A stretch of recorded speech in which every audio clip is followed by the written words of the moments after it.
AP మాజీ CM Jagan పై నమోదైన అక్రమ ఆస్తుల వ్యవహారాలకు సంబంధించిన కేసులు ఇప్పట్లో తేలేలా కనిపించడం లేదు. తాజాగా సుప్రీంకోర్టులో జరిగిన విచారణలో సీబీఐ తరపు న్యాయవాది దాఖలు చేసిన అఫిడవిట్లోనూ తర్వాత వినిపించిన వాదనలోనూ ఈ విషయం స్పష్టంగా అర్థమైంది. జగన్ కేసుల్లో నిందితులుగా ఉన్న చాలా మంది ఇప్పటికే డిశ్చార్జ్, తమకు ఈ కేసులకు సంబంధం లేదని, తమను ఈ కేసుల నుంచి తొలగించాలంటూ కోరుతూ వేసి పిటిషన్లు వేశారు. మొత్తం 93 మంది నిందితులుగా ఉన్నవారు డిశ్చార్జ్ పిటిషన్లు దాఖలు చేశారు. వీటి వల్లే కేసులు ఆలస్యమవుతున్నాయని సీబీఐ తరపు న్యాయవాదులు పేర్కొన్నారు. సాధారణంగా ఇలాంటి కేసుల్లో డిశ్చార్జ్ పిటిషన్లు కామనే. అయితే ఈ కేసుల్లో మరిన్ని ఎక్కువగా నమోదయ్యాయి. ఇప్పుడు వీటిని ముందు తేల్చాల్సి ఉంటుంది.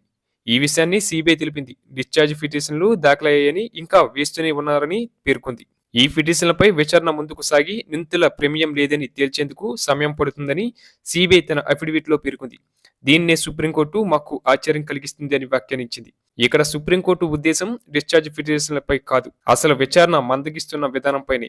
అయినప్పటికీ విచారణను ముందుకు తీసుకువెళ్లాలని మాత్రం కోర్టు తేల్చి చెప్పింది. కానీ దీన్ని డిశ్చార్జ్ పిటిషన్లు దూరంగా పెట్టి విచారించే పరిస్థితే లేదు. ఈ వాదనలే సీబీఐ కూడా వినిపించింది. ఆ 93 డిశ్చార్జ్ పిటిషన్లు విచారించేందుకు మరో 5-6 ఏళ్లు ఈజీగా పడుతుంది. కనీసం ఏడాదికి 30 డిశ్చార్జ్ పిటిషన్లు తేల్చినా 3 ఏళ్లు పడుతుంది. వారిని విభేదిస్తూ సీబీఐ మళ్లీ రివ్యూ పిటిషన్లు వేస్తే మరికొన్నేళ్లు పడుతుంది. ఇదే రాబోయే రోజుల్లో జరగనుంది. ఈ విషయాన్ని చెప్పినప్పటికీ సుప్రీంకోర్టు ప్రధాన పిటిషన్పై విచారణ వేయాలని ఆదేశించింది. దీనికి సమాధానం చెప్పేందుకు గడువు కోరారు. దీంతో మొత్తంగా చూస్తే జగన్ కేసులు ఇప్పట్లో తేలేలా లేవని స్పష్టమైంది.